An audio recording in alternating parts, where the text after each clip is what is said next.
Aksi pencurian rambu lalu lintas di Jalan Merdeka yang dilakukan oleh dua sekawan viral di media sosial. Dengan kejadian tersebut, Disub Palembang melaporkan kepolisian lantaran kasus pencurian rambu lalu lintas bukan kejadian pertama kali.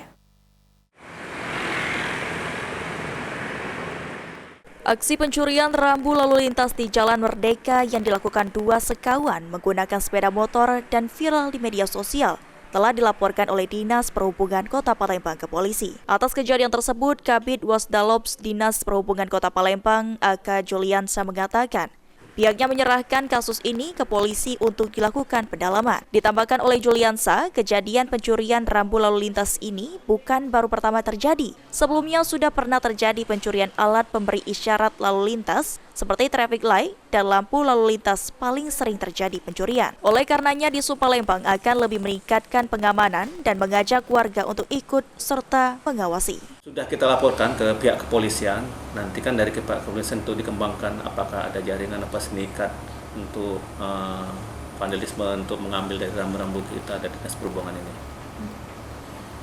Sudah berapa kali ya laporan ini? Aku baru ini pertama. Sudah berapa kali, kalau ini kan mungkin viral ya. Kemarin juga pernah ada juga dari warga dari Kedukan kalau nggak salah itu. Di bawah umur itu kemarin mengambil rambu juga. Jika warga menemukan atau melihat kejadian pencurian rambu lintas, menurut Juliansa untuk segera melapor kepada Dinas Perhubungan agar segera dapat ditindaklanjuti. Eki Saputra.